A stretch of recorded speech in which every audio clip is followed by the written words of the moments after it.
Hey, doing the daily Unis Honest video. This one was called, I believe it was called, We Bought a Camera That Can Look Inside Us. This one, Mark and Ethan got one of those little cameras that's kind of like on the end of a bendable sort of metal extension, and they like put up their nose and in their mouths and all this weird shit. Um, it wasn't great quality of a camera. It wasn't like, obviously like they're the really high quality ones like Surgeons and stuff. This is something cheap they got off of Amazon, and they're just kind of goofing around and it was cute and stuff.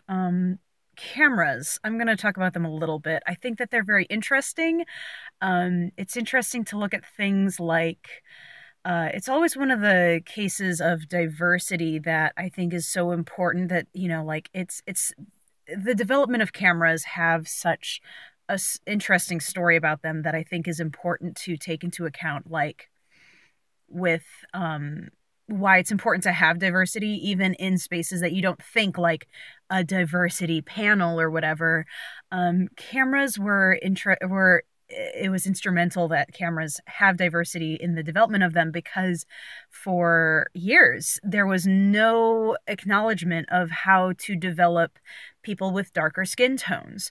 So if you look into it, I think it was like in the 80s or 90s, like it was pretty recent that even it was taken into consideration to try to develop the complexity and the beauty in darker skin tones. Otherwise, before then, cameras were designed for white people, and like that's kind of messed up. So, anyways, other than that, I was gonna just say, like, I don't know, like I struggle with camera stuff. I bought this camera last year that I like have never gotten to work for me to do videos, so I've just been doing my phone camera, and it's amazing that so many phone cameras have such good quality. Like everybody talks about that these days.